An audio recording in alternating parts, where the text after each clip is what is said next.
You're 26 years old in the prime of your life. Like most people your age, you think bad things only happen to others. You're confident, independent, and living life on your own terms. Then you meet someone online, a beautiful one who not only shares your values, but seems to genuinely be into you. You two talk for hours via video call, and it feels like you've hit the jackpot.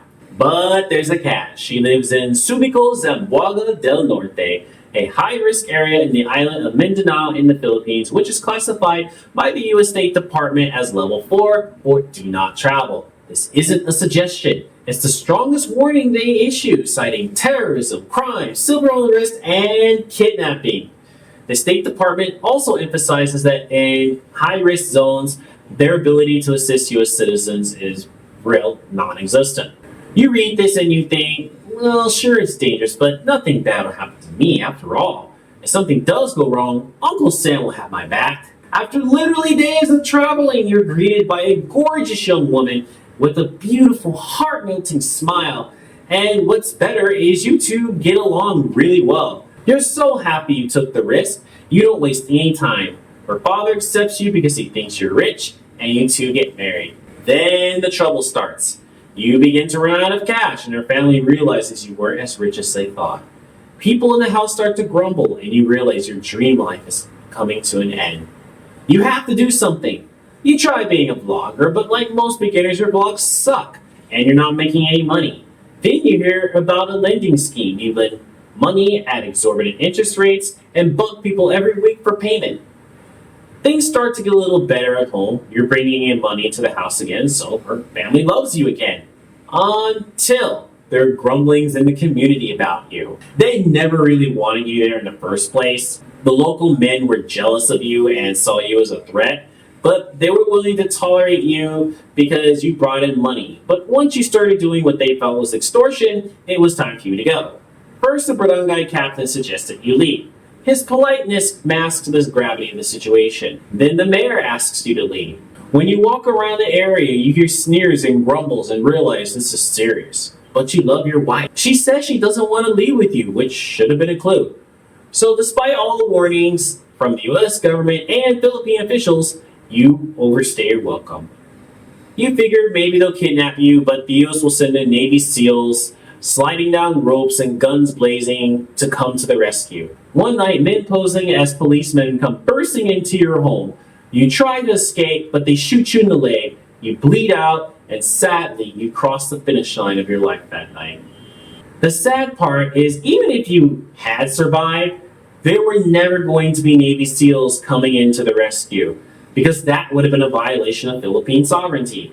So let's talk about what does happen when an American gets kidnapped. I was a fraud prevention officer in the US. While I never worked in hostage recovery, I do have some knowledge about these things.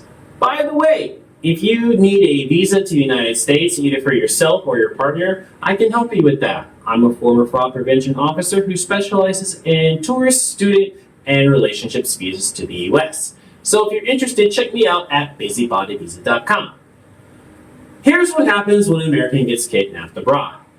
First, authorities get involved.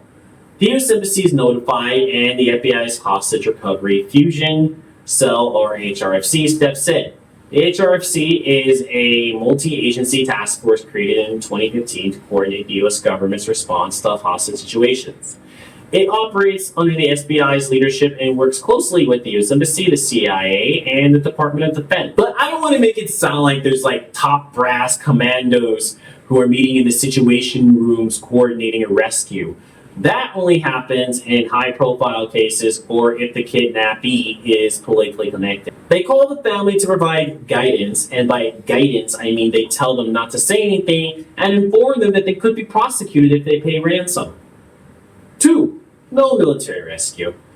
The U.S. respects other countries' sovereignty, so military action only happens with the host country's approval, which is rare.